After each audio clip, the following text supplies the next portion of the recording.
Hello, and welcome to this webinar by the Global Farmer Network. Today's session is focused on regenerative agriculture, and this will be the first webinar in a series in which we talk about the Global Farmer Network's Farmer Declaration for Regenerative Agriculture. My name is Ellie Suka, and I serve as GFN's Director of Program Development, and I am a proud member of the GFN staff for nearly 4 years now, and it is an honor to be with you all here today. But before we start, I want to tell you a little bit about the Global Farmer Network. Established in 2000 by farmers, our focus is to connect, empower, and mobilize farmers worldwide. Our mission is to amplify the farmer's voice in promoting trade, technology, sustainable farming, economic growth, and food security. We believe in the power of knowledge transfer, which is why we created this webinar series and offer multiple approaches that focus on action, collaboration, and results that showcase agriculture as part of the solution to the main challenges facing humanity. This year, we are celebrating our 25th anniversary, but we are looking forward to the future too, which is why today's topic is so relevant. Thank you for joining us. Before I introduce our speakers, I'm going to be giving a brief presentation about why we are all here today.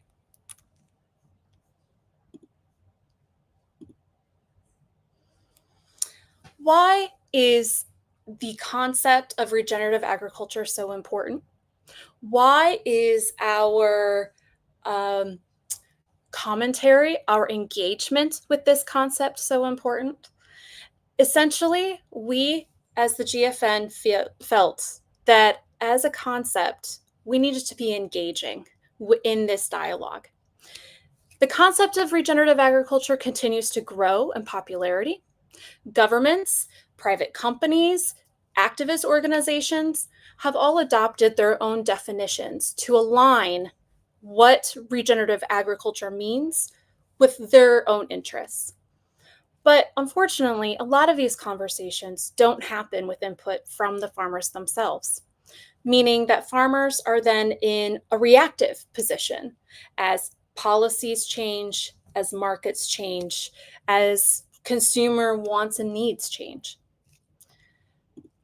As a result, the Global Farmer Network hosted a 3-day workshop in April, and with the intention of bringing together 8 farmers that live on 5 different continents, that grow a wide variety of crops and animals, livestock, and that bring to the table a very unique set of experiences.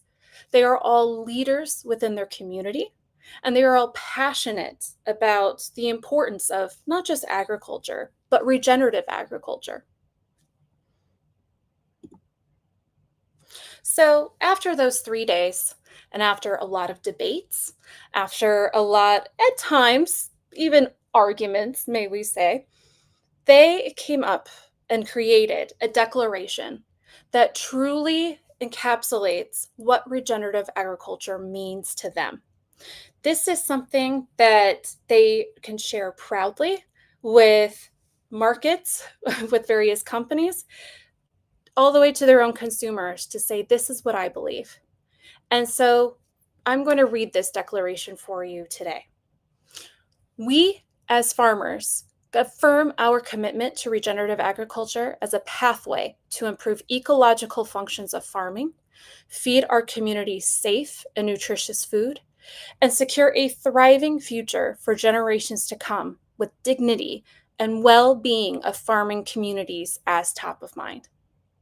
As farmers, we believe regenerative agriculture is the way forward.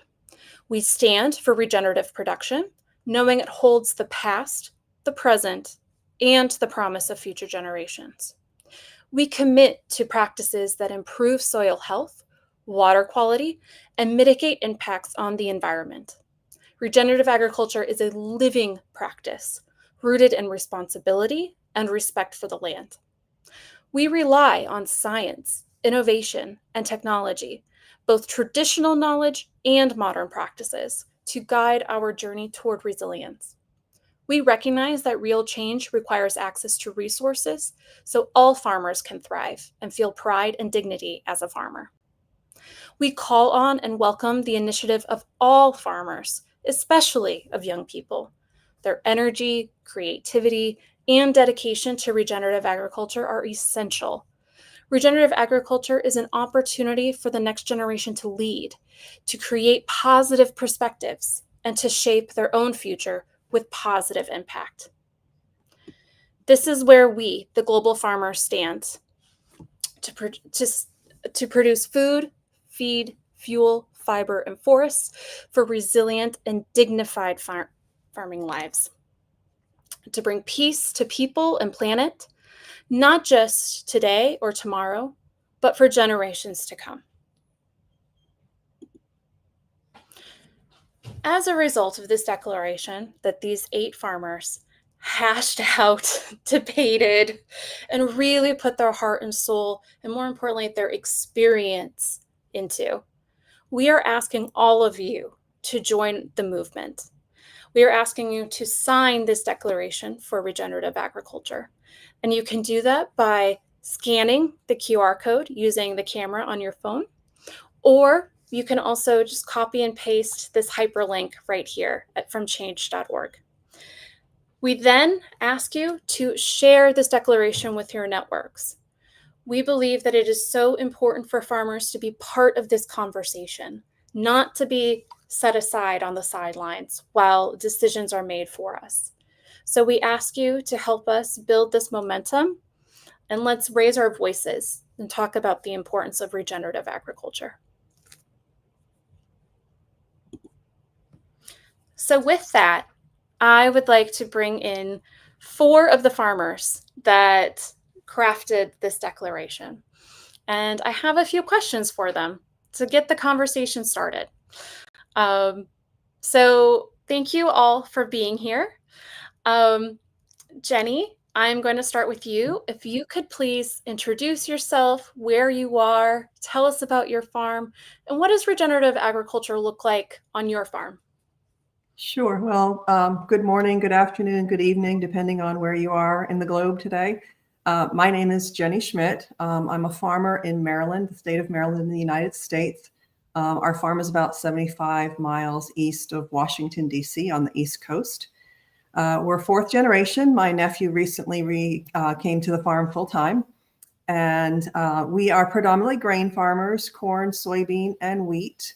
But we also fruit and vegetable farmers. So we've grown a variety of different vegetables over the years. Currently have a crop of snap beans or green beans, and we also have 22 acres of wine grapes. And so for us, it's about using the term regenerative kind of concurrently with the term conservation. You know, there's a bunch of terms that are sort of overlapping, if you will, or can be interpreted to mirror each other: conservation, sustainability, different terms.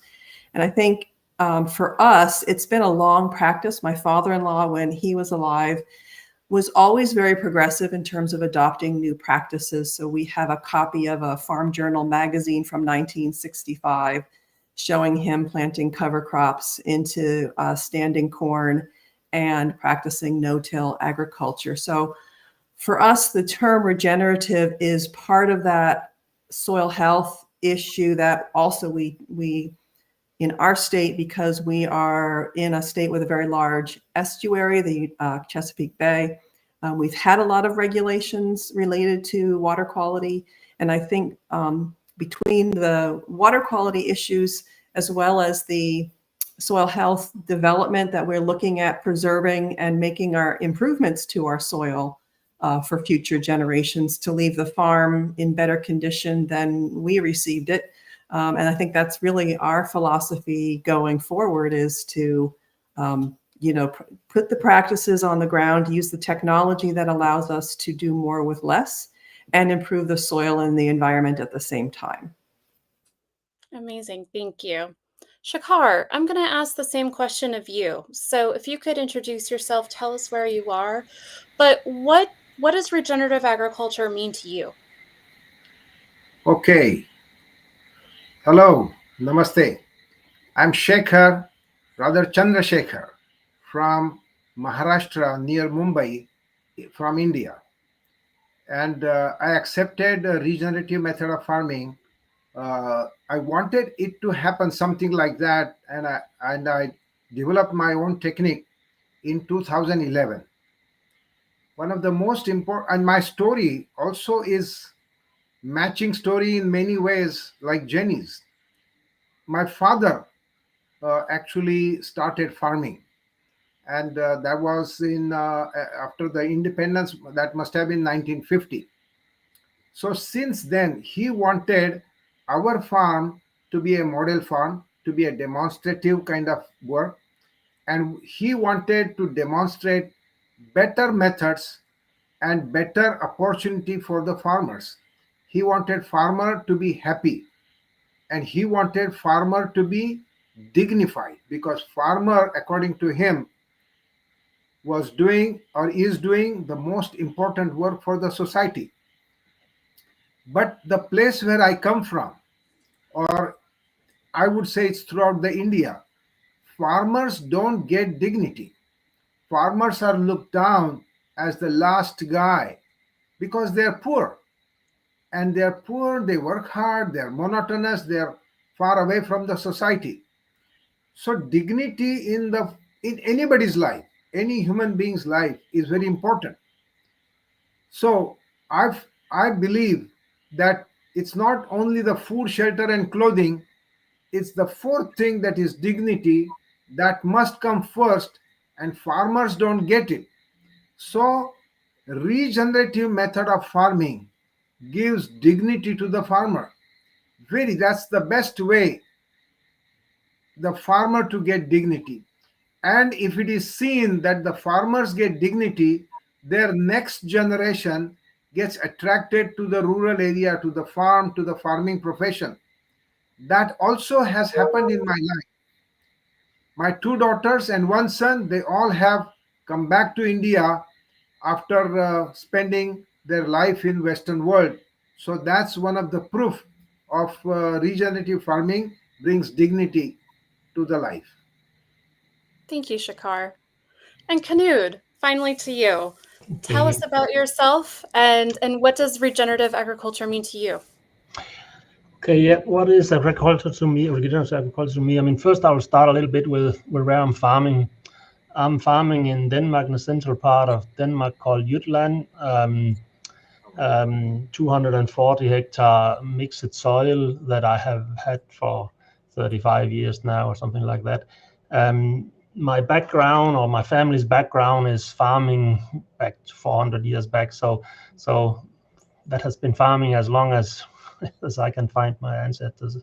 Um, but the regenerative actually starts for me after some inspiration from abroad, from France, from Brazil. I employed some students, and they came to me to learn about modern farming. But it was opposite. I learned more from them, or I get inspiration, and looked at it. Why do I turn over the soil? I mean, why are we doing that? Just because? Yeah. And I concluded the only reason for doing that was because we always done it. So by inspiration for them, I took a shift in 2017, and bought a direct drill. And since then, I haven't been doing any deep tillage on my soil. So what it looks like, or at that time, it was more about saving money, saving cost and saving labor. But I quite quickly realized that it's not just about saving labor and saving cost. It's about learning how to operate your soil without doing tillage. So for me, regenerative agriculture now is reduced tillage, or even no tillage, and then it's constantly having some residue laying or some crops growing, and it is crop rotation, and it is minimizing input of whatever pesticides and fertilizer. And then what it does is it improves the soil, and it's called soil health, but I mean it's fertility. It's improved the fertility, and it's also avoiding environmentally impact. Runoff is a big one, and leaching of nitrate is another one. And the discussion about carbon storing is a big one, so I avoid discuss that. But I mean, I can see just at the surface of my soil that there is more organic matter left. So for me, is that enough to do it? I don't have to. I mean, I don't have to prove for anyone else that what I can see. So that is regenerative agriculture for me. Yeah. Wonderful. Thank you so much, Knud. And Jorge, thank you so much. I know you've had issues with your connection. This is the beauty of being a global network. So we appreciate you making the time. So Jorge, if I could just start off by asking, you to introduce yourself, tell us about where you are and what you grow, and what is your farming operation, and what does regenerative agriculture mean to you on that operation? Thank you, Ellie. I was hearing everybody, so I cannot appear here, but I was hearing. So thank you for that. Well, definitely, I believe in regenerative agriculture. I am the third generation farmer in Argentina. Definitely, Argentina, the last 30 years is a pioneer about this, I think, with no-till system. 80% of the land here is under no-till system since at least 20 years. So we can show the results here in the farms in Argentina. And definitely the results are really strong. And with this background, I moved to Africa 10 years ago with the dream that put under production the land in Africa in the correct way. I see a lot of mistakes in the past, destroying soil. It's really easy to destroy a soil, but it's very difficult to regenerate come back to with the healthy of the soil. So that was my strong to move to Africa to try to take the technology that we were using in Argentina there. And well, I believe that the soil is a small important thing for the humanity. So whatever we make wrong and destroy soil is definitely bad news for us, for all. And if we can't find a way to come back and bring healthy to the soils, well, that will be amazing. So with all the technology, I really believe in young people with new ideas and with technology. We can see results that make us believe that we can regenerative the soils. So I am a strong. I am pushing this in all the projects that I am be part.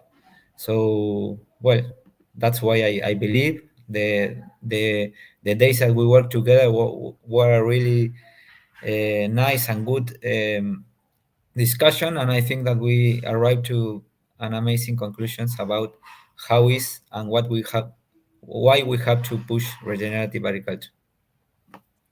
Thank you so much, Jorge. So, Jenny, I want to come back to you because I'm curious to understand, given where you are farming and the types of crops you are farming. Can you talk about the aspect of the declaration that you find to be really useful for your work and for your messaging?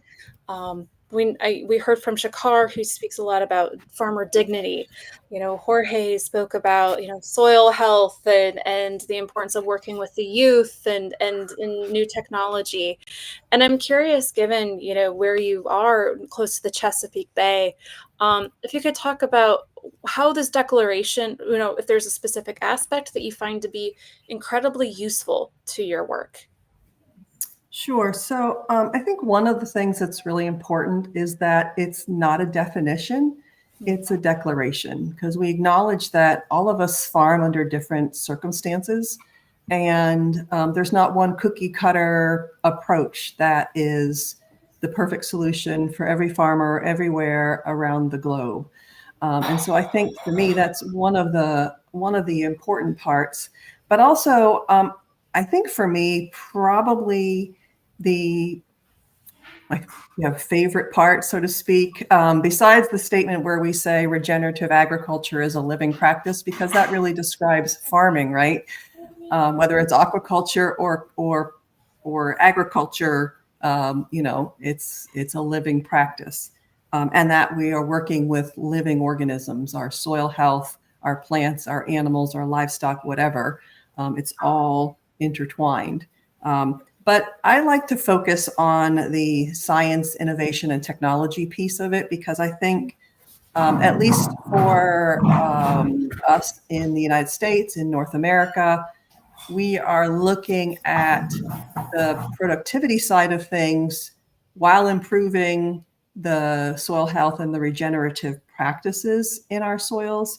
And I think one of the focuses should be on what are the innovations and technologies coming down the pike in the future that will help make us more regenerative? What are those things that will enable us to be more sensitive to our footprint, if you will, on our land? And I think that, to me, is probably the most important part.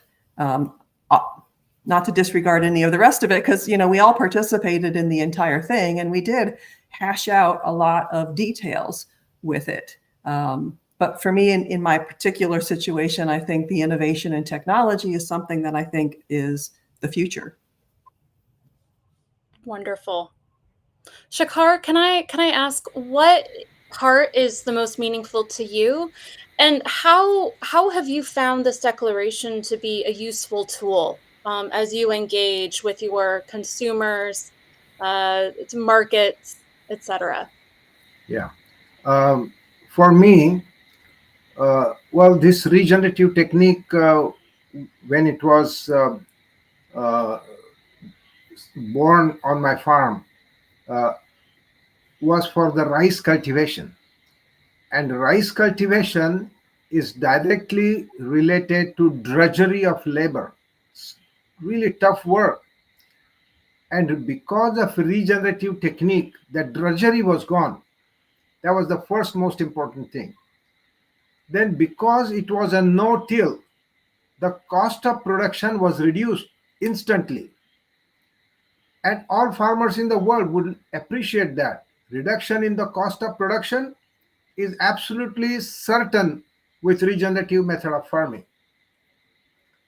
The third most important thing that I wanted and I liked it is I'm going to be very happy towards end of my career that I'm able to hand over healthy soil to the next generation. That's also there in our declaration.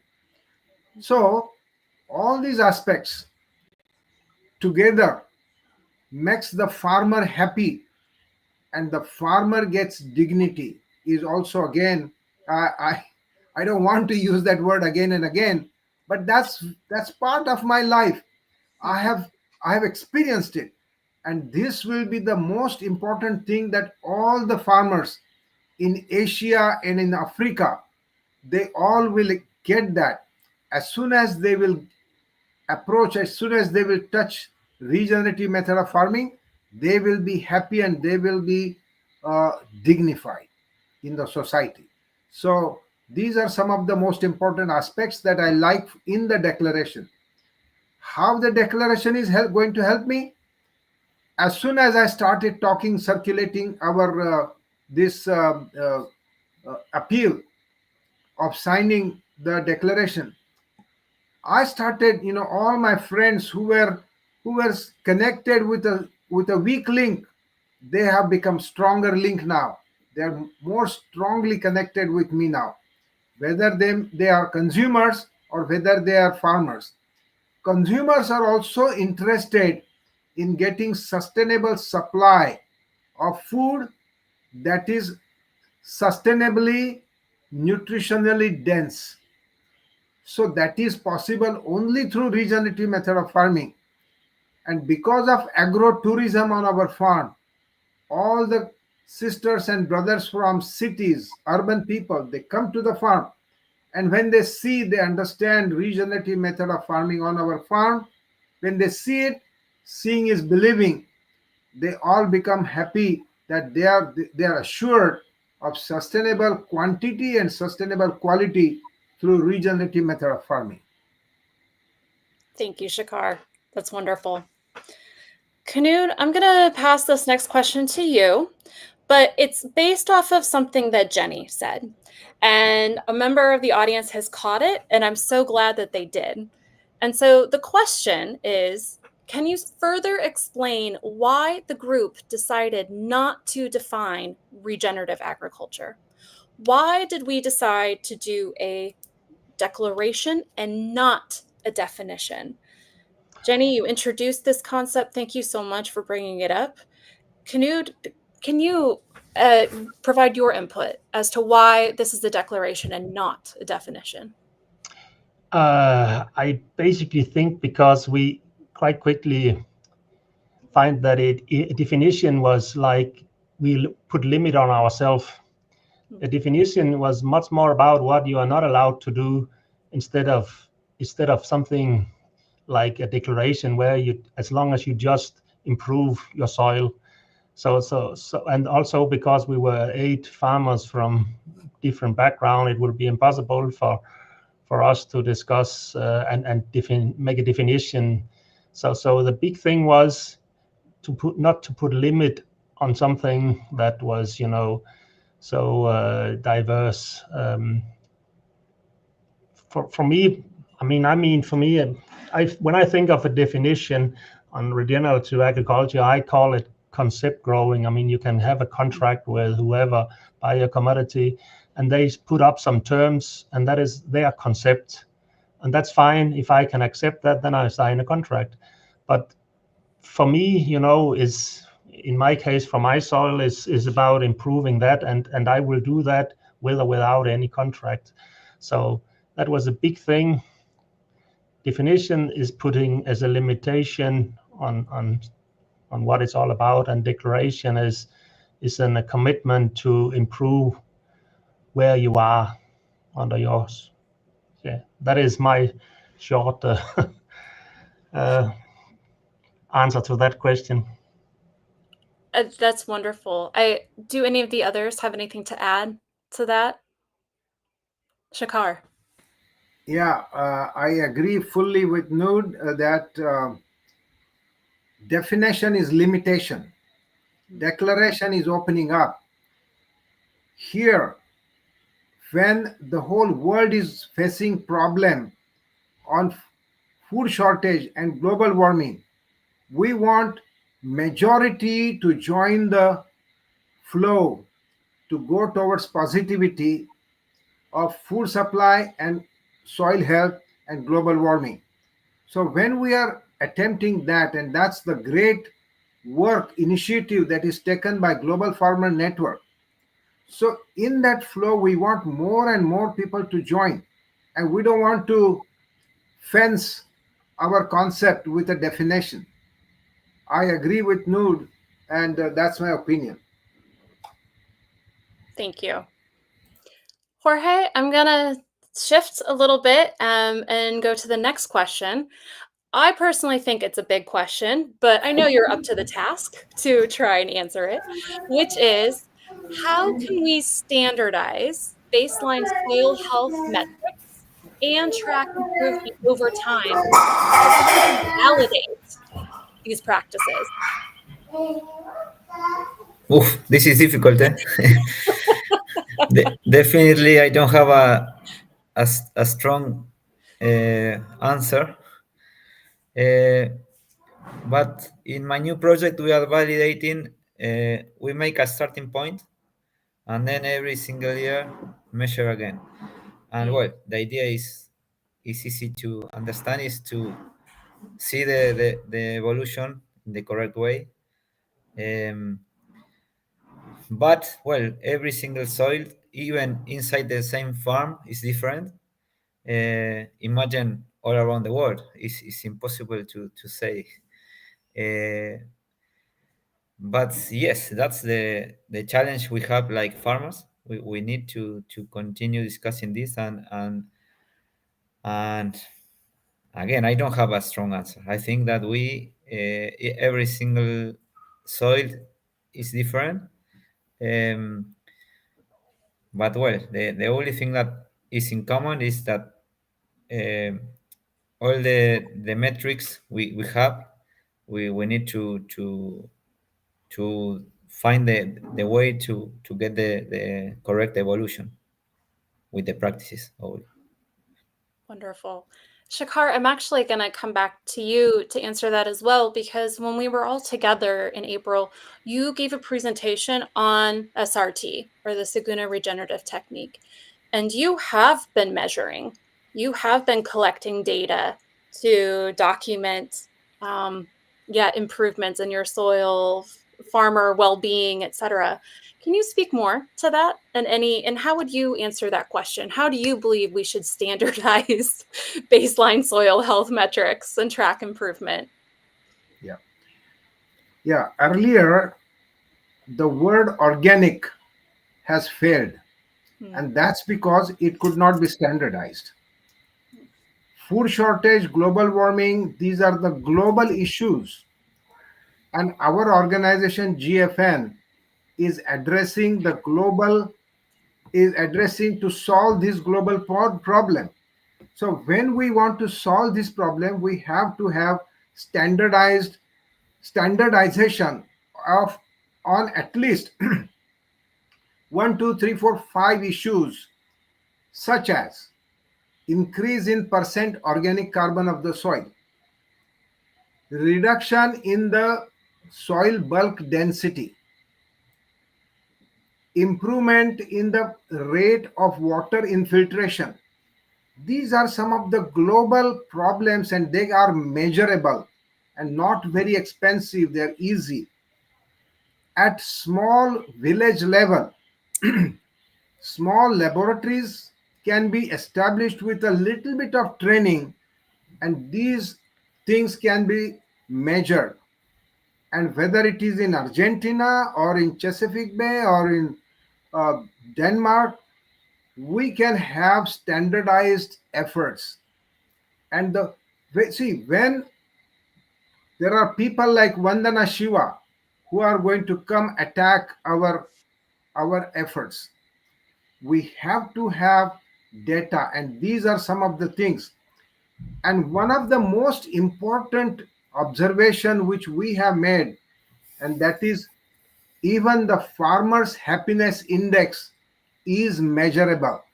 We have done that effectively, and we have, for the first time in my state, a agricultural university has signed MOU with us, and there is a good chance that we will be able to do that happiness index with the university people, the experts. There will be psychologists, there will be socioeconomic aspects, and so many other things. So these aspects will be measured, and that will be another unique IP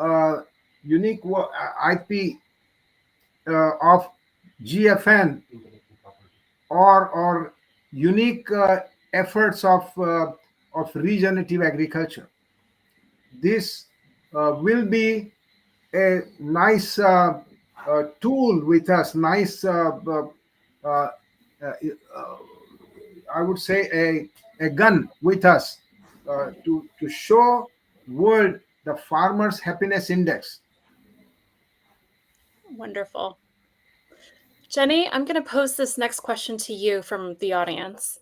So this person is asking, how do we get global food corporations to sign up to this when they are more interested in profits and dividends for their shareholders? Yeah, that's going to be a challenge, because they're really one of the reasons why, at least in my opinion, that we need to address this whole declaration, because I know in my personal experience with some of the food companies and agribusinesses in my region, they're looking to address their scope 3 emissions and doing it, on the backs of farmers. And so I think that the declaration gives them the opportunity, rather than them telling us how to practice and so that they can get credit for their scope 3 emissions, that they sign on with a farmer organization that has already thought through the process, that maybe it's not exactly how they would have, maybe they would be looking more for a definition so that it would sort of fit the mold of what they're looking specifically to do. But that it really gives you the opportunity to have a broader conversation with those companies to talk about why regenerative practices are important, and from the farm level perspective, as opposed to an emissions levels perspective or corporate sustainability goals or whatever it is that they are pursuing that for. What I've found most recently is not so much that they're pursuing it for their sustainability goals, which they put in place maybe a decade ago, but that they're now looking at their scope 3 emissions and backtracking it to their suppliers, which are the farmers. And I think being able to use the declaration as part of that formula for how they proceed would actually make things easier for them. I'm just not sure that they'll actually agree with me. We can keep trying, right? Exactly. Knud, I want to pose this exact same question to you, because I know even just recently, you've shared with me that, a large company in Denmark, you were doing field trials, you've had the opportunity to bring this up, with one-on-one engagement with executives. Can you tell us about, how did that experience go?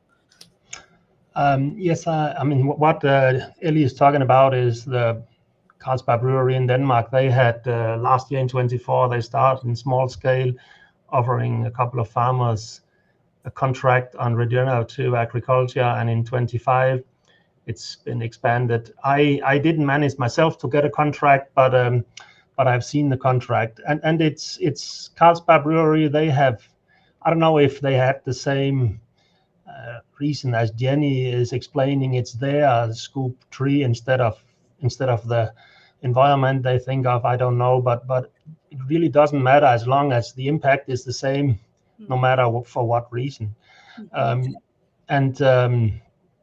What I know about it is, I mean, that it's the contract is fair. The terms are, in my case, I could easily fulfill them, and so I think it's fine. And even if someone will call it greenwashing and whatever, I mean, it's if a big company like Carlsberg and all the other buyers of commodities, it's them who, how should we say, it's them who have the big impact, who really move something. So it's not just the few who is climbing up a pedestal and say we are so much better than the rest of you. So I think the big buyers, they will grab this and of course modify it so it fit into their business. And that's again important. That's again, then we are back to that it's important that we as farmers have declared that we are committed to this. And I know what I see as regenerative, and then if they come with a contract, I can say yes, I can sign it, fine. So for me, it's two different things. Interesting. Yeah. Thank you. Jorge, I'm going to come back to you. So another question that we received from the audience was, how can we interlink or combine regenerative agriculture with promoting agroforestry or regen forestry? Can you speak to that at all?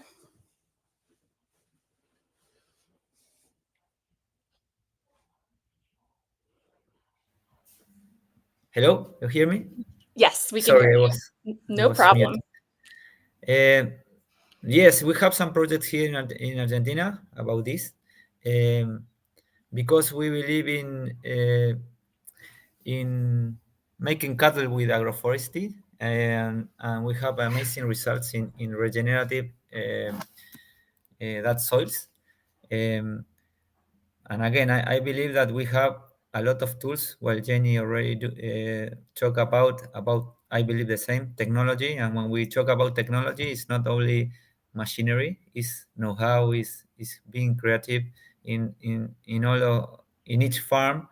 Um, for example, if we have farms that we cannot make agriculture, or we have more rain or less rain, definitely agroforestry is an option. And we already measure, and we have a really amazing results in both points, because we talk about a lot of how we take care about the soils, how we improve the quality of the soils, but we talk small about food, and we are farmers, so we have to the first thing we have to think about is production, profitability, and like Sheknar talk about the happiness. So when we have innovation, and we are creative, we can make more food, better food, and at the same time, um, well, be strong in taking the message to the city people that we are taking care about the environment. And at the same time, we continue giving the food. So uh, I know that in United States, it's more easy to be proud to be a farmer. It's amazing how in the history the US people work on this. But like Sheikh Harsey, and in Africa and even Argentina, we have a lot of problems with city people about if you are a farmer, you are destroying the world. If you are a farmer in Africa, you are poor. If you are a farmer in India, you are poor. Um, so making this, well, sorry, I moved from the question, but if you if you in some places that in the past was really difficult to produce food and to take care about the soils, agroforestry give you a lot of tools to that. In Argentina, here in the north, and in some places that 20 years ago you don't have production, now they are making cattle, they are making, and at the same time they are making amazing a history for city people, no? So I believe in agroforestry for sure. Thank you. Jorge, your slight deviation couldn't have been more perfectly timed, because while you were talking, we got another question from the audience about farmer happiness, actually. So Shakar, I'm going to come back to you. How do you measure farmer happiness? What are those core dimensions that you look at? Yeah, how do you even begin to measure happiness? Okay. Yeah. How did the whole idea came to my mind? That let me tell you that when I started regenerative method in paddy cultivation, in rice cultivation, I suddenly started seeing my field uniformly vigorous and uniformly green and positive color. So for anybody, if you see a green lawn, you feel happy rather than seeing a sandy soil and just a barren place. So green, uniform green color is seen on a lawn. Similarly, as soon as we accept SRT regenerative method for rice cultivation, we started seeing all our fields. So all the farmers who accepted it, everybody, one of the comment that they made, they said, we became happy even before the product was ready. Way before, like half the period of the crop, the farmers already become happy. So then I decided with my team, then what we did, we circulated our idea and we asked people, say 50 people we asked to give us the questions, how to ask the questions. So we got several questions to be asked to the farmers. Say, is your cost of production reduced? whether your family members are happy, whether you are able to afford better education, whether your health parameters are improved. So like that, we found out precise 20 questions. And those questions were asked by going to the door to door to 160 farmers in large area. And when we approached with those 20 questions and the farmers replied, our volunteers who went to the farmers, they had to we wanted to measure them on 0 to 10 scale, but for 0 to 10 scale was difficult to give. So what we did, we gave 3 smiley, and on 3 smiley we answered general questions. The farmers replied it in general measures, and our volunteers tick marked the smiley. So when we got those results, we multiplied, we got those smileys multiplied with the points which were pre-decided, and they were then analyzed, and a graph was prepared, and then we found out on by 160 farmers, there were so many female farmers, so many farmers below 40 years of age, and all these aspects. Then we got that on 0 to 10 scale, we had got 8.85 marks. So 8.85, that is almost 9. On 0 to 10 scale, we got 9 marks given by those 160 farmers. It was then analyzed on social aspects, health aspect, the work convenience, and so on. So this is how we did that farmers happiness index, and it was then circulated to many scientific people. They all appreciated it. Nobody had no complaint. A few suggestions were there. When we will do that again, we will do it much better. Amazing. So I'm kind of reading through the chat, and Jorge, you brought this up again, and it ties into what Shakar said as well, which is I think there's this debate, if you will, about, or even perception around farming and economics, for example. So are we farming for the big corporation? If I'm a farmer in Africa or India, I therefore must be poor. One of the things that I found to be really interesting in hearing all of you talk about when we were together in April was the importance of economics. You know, we think of regenerative agriculture as because we love the land, we love the soil, we love the water quality. You know, we're thinking of future generations. But this also ties into that farmer dignity and farmer happiness, which is I can make a living off of this, or there is profit available. So I was wondering, you know, and maybe I'll go to Jenny because I'm curious from your perspective how maybe the economic implications that a declaration like this could potentially have for you.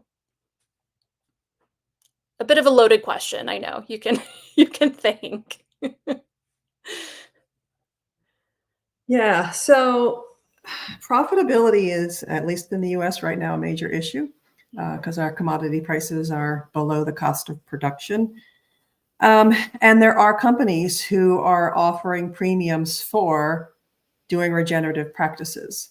Now, their ultimate goal is they're still trying to address their scope 3 emissions, but that's their incentive, is to pay a premium on those specific acres that you use regenerative practices, whether it's cover crops, no-till, obviously crop rotation, those types of things. And then they're tracking those numbers. And you know, I always tell folks when I speak to different groups or consumers is because, you know, there's a lot of criticism about farmers making a profit without them really thinking about the fact that they get a paycheck for a reason.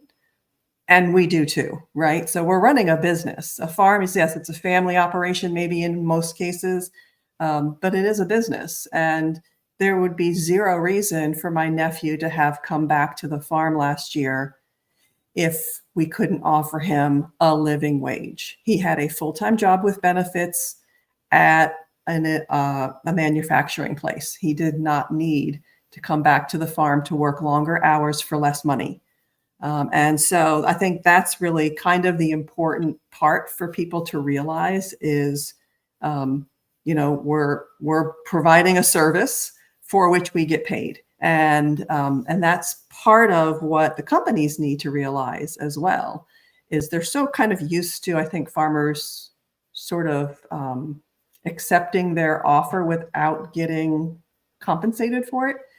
And that needs to change, because we are providing a service for which there should be compensation. And there's no sustainability without economic profitability. No generation is going to want to come back to the farm the next generation if it's not profitable, if they cannot make a fair living wage from the farm. It's as simple as that. Jorge, can you add on to that?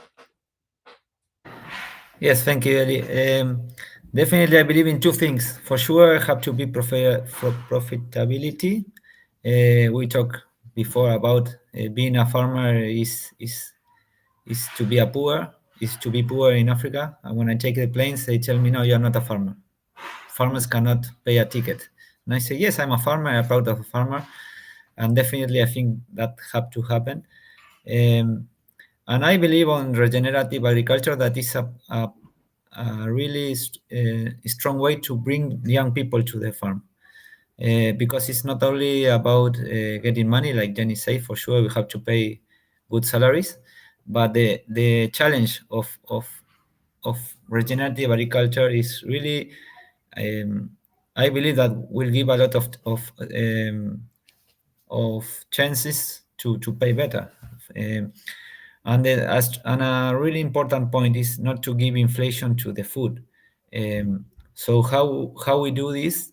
In my new project, we are working a lot about how we connect with other industries to be part of regenerative agriculture.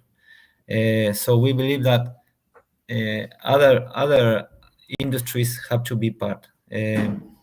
Well, we are trying to find a way who pay the party, let's say, but I believe that we are going to find that solution, so we can move some funds from other industries to agriculture and to the correct agriculture.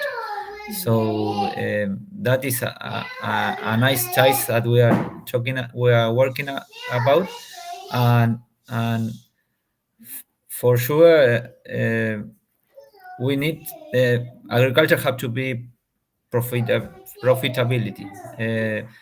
Without this, it's impossible to think nothing. In Argentina, we have good experience in the past, because, like Shekna say, no-till bring low cost. So we don't have to think about regenerative agriculture more cost. I don't believe about that. I believe that regenerative agriculture will bring some others way to get money.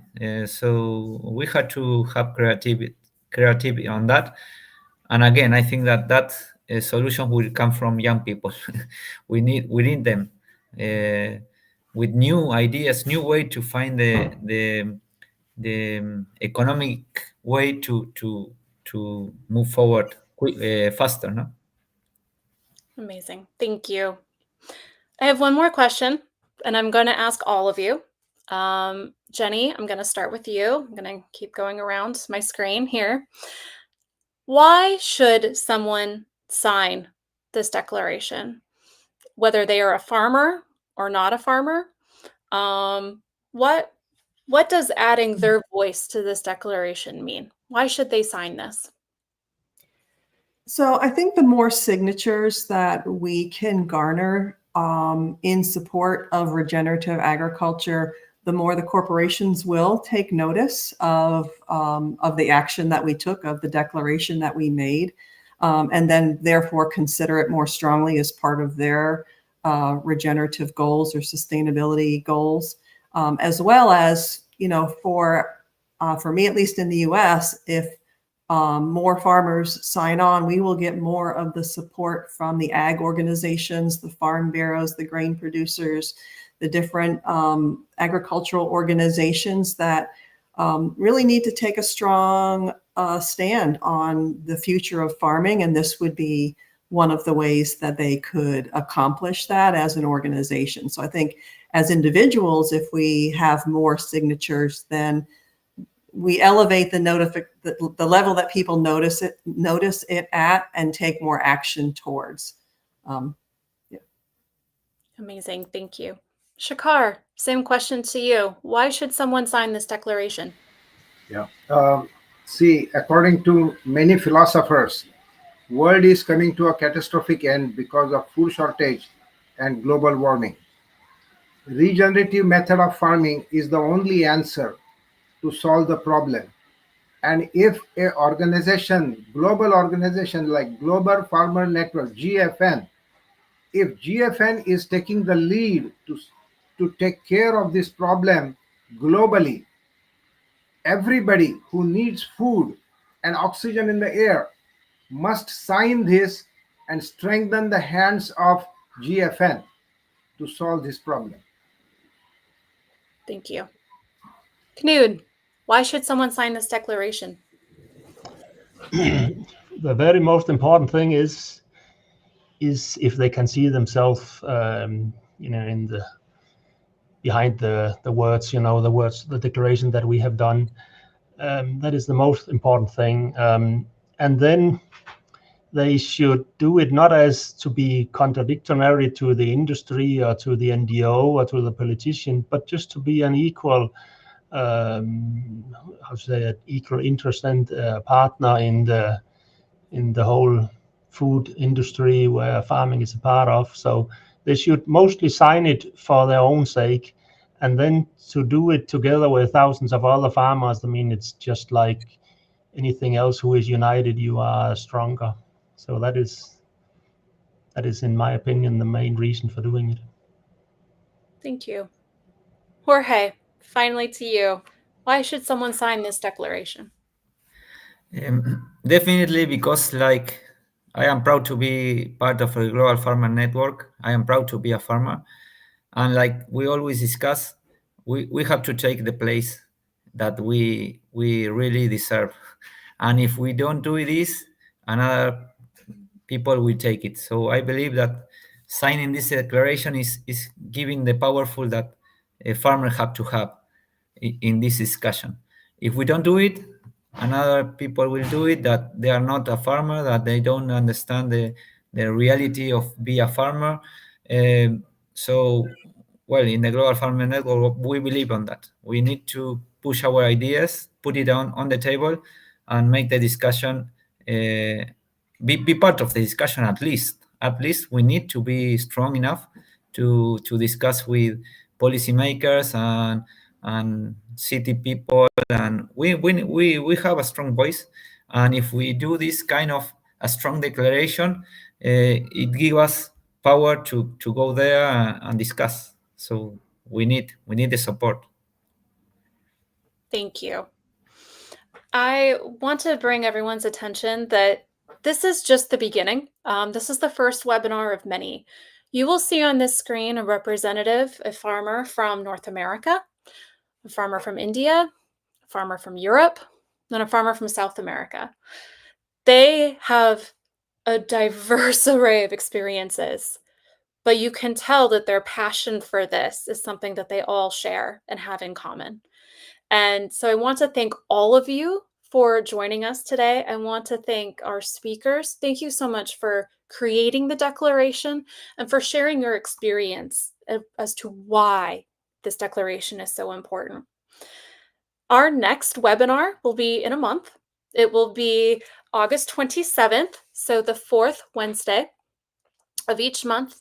And we're going to dive deeper Our speakers today gave a wonderful foundation. Why is this important? What does this mean? Now let's start going deeper. Let's understand kind of the history of regenerative agriculture and why it's important, and what does it look like in the future. So we will have a farmer from Brazil and a farmer from France to talk about just that and give their own personal stories. So thank you to all of you. We ask you to please scan this QR code or copy this link in order to register for the webinar on August 27th. And we ask you to please join the movement and sign the Declaration for Regenerative Agriculture. Thank you so much.